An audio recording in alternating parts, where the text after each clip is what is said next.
Sådär. Hej och välkomna till ännu en episod av Tompas dagliga droppar. Idag har jag en extra fin gäst, tycker jag själv. Som heter Mackan Andersson. Och som är en kollega till mig på Frälsningsarmén. Men som dessutom har ett långt förflutet inom stand-up comedy. Som jag tänkte vi skulle prata om vid ett annat tillfälle. Jag har ju haft ett par små korta intervjuer som handlar om det här med andlighet och tro.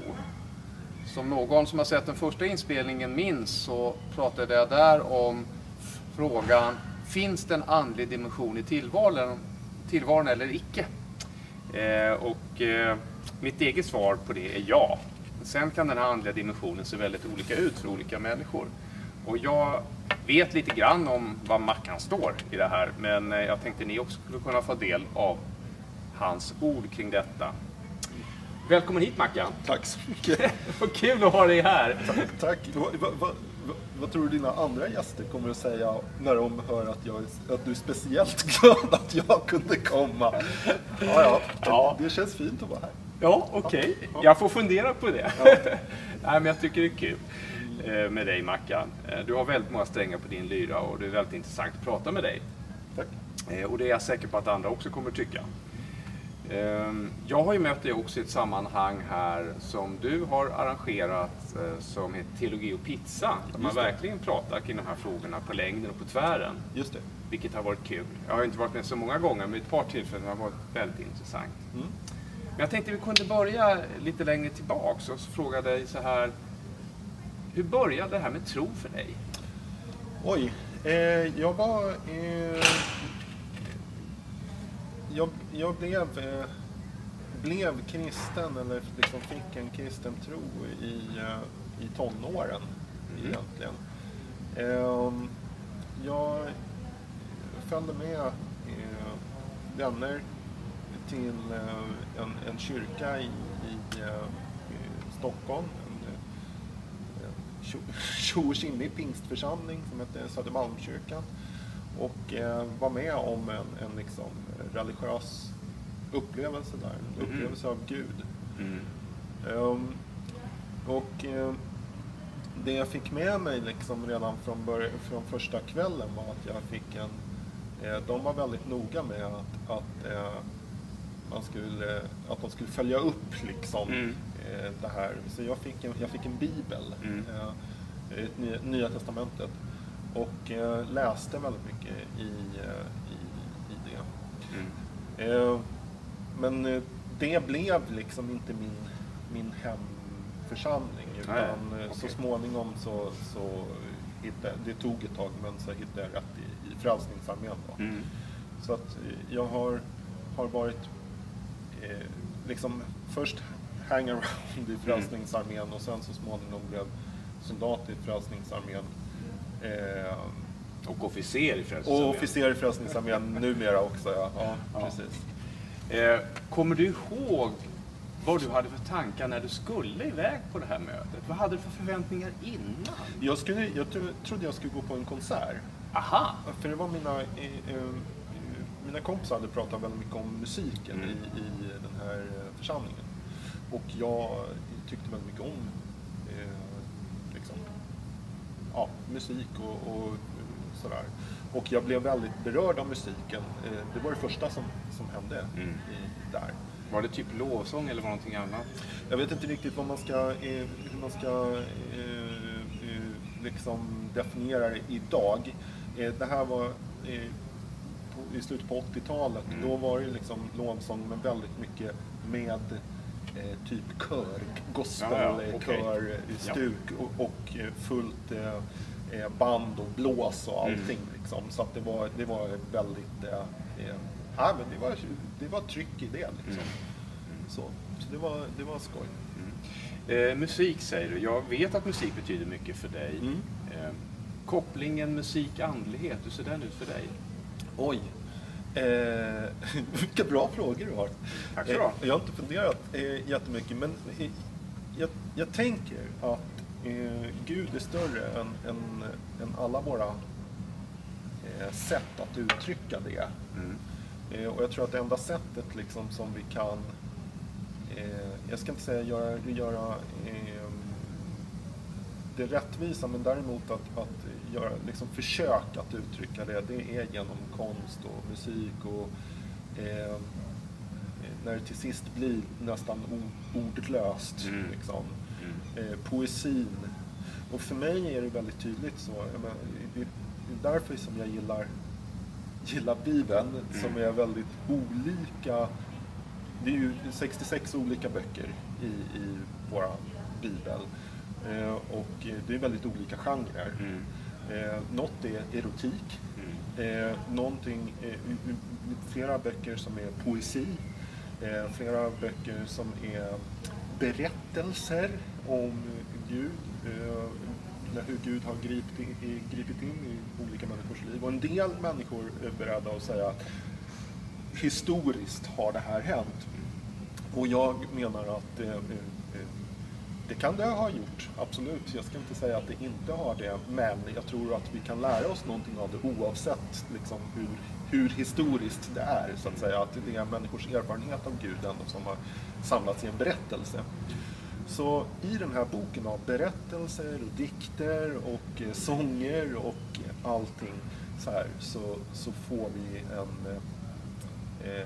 ett collage liksom, som inte är fullständigt, men som är ändå liksom på något sätt vi kan känna igen oss och vår eget sökande efter Gud i det.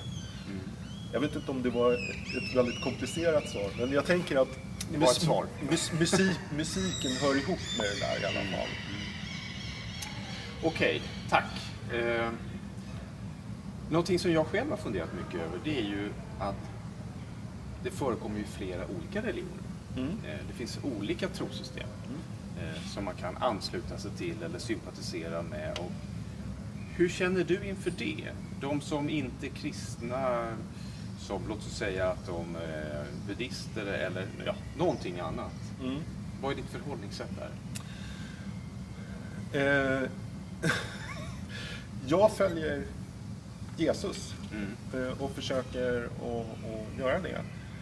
Och Jesus säger väldigt tydligt att det kommer en dag när den här tiden tar slut, då han kommer liksom att skilja de sanna lärjungarna från de som inte har följt honom. Det är så intressant att när Jesus pratar om det så säger han inte ni trodde rätt, liksom, varsågoda följ med in i himlen här. Utan det han säger är snarare att okej, men så här, ni besökte mig när jag var i fängelse, eller ni gav mig mat när jag var hungrig, eller ni gav mig kläder när jag var naken.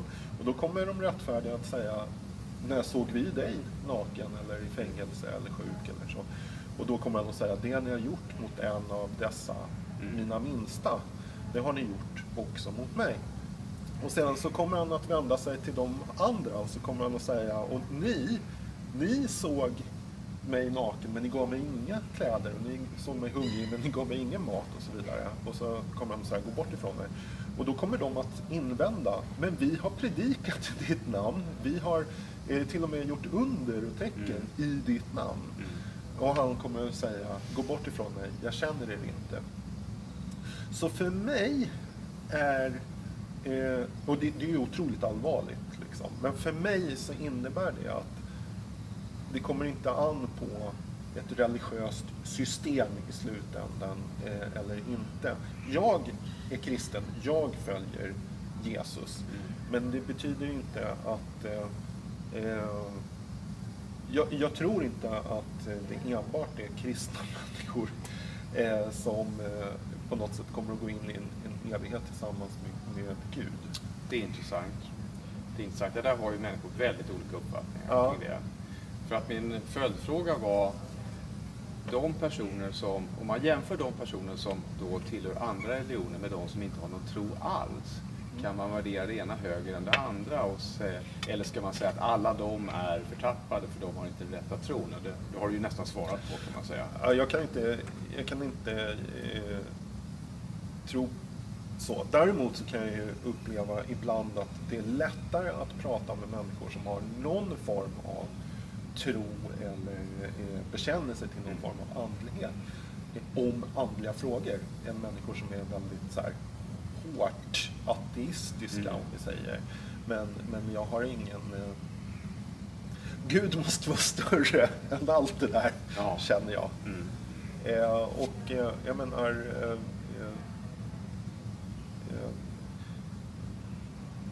jag uppfattar liksom Gud är kärlek och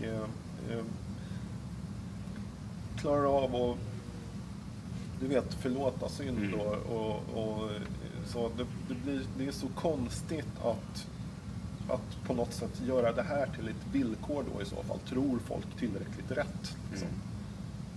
Det är klart de inte gör. Nej, precis.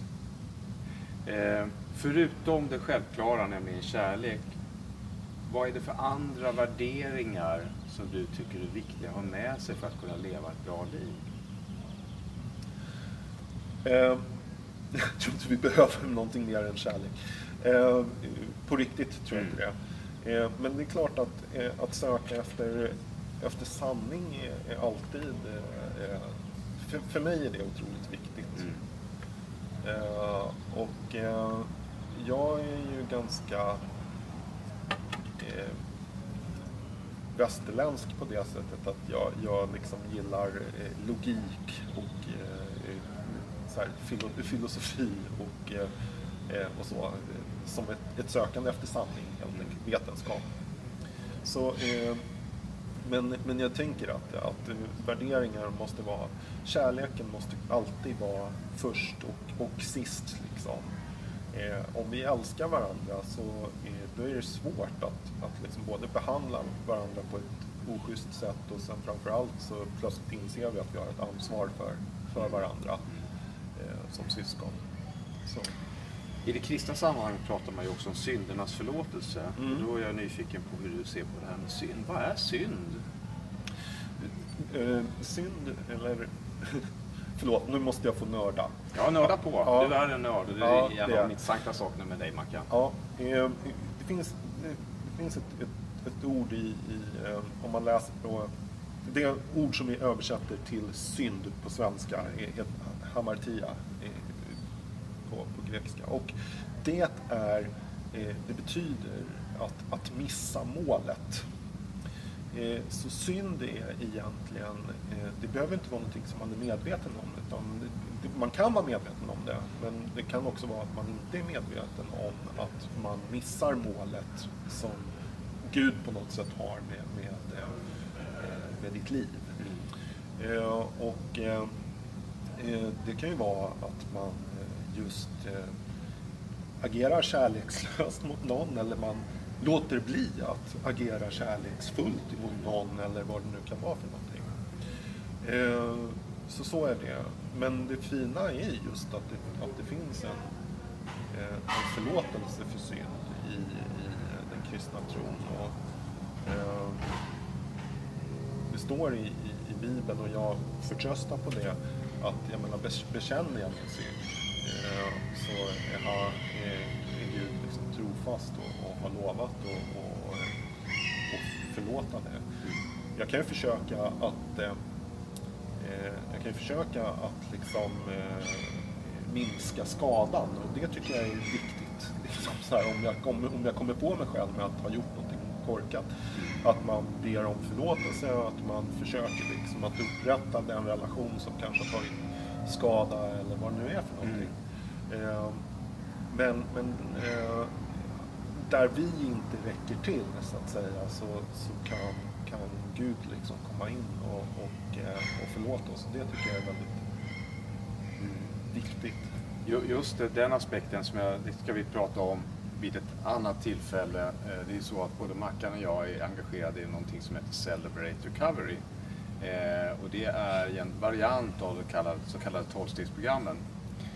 Och just där handlar det bland annat om att ta del av den förlåtelse som finns från Gud. Och att förlita sig på att Gud kan hjälpa var och en av oss när vi har svårigheter. Att vi inte måste bära hela bördan själva och lösa alla problemen på egen hand. Utan vi kan ta stöd av våran högre makt, som man brukar säga i 12-stegsprogrammet. Men det där är ett tema som vi ska återkomma närmare till vid ett annat tillfälle, tänkte jag.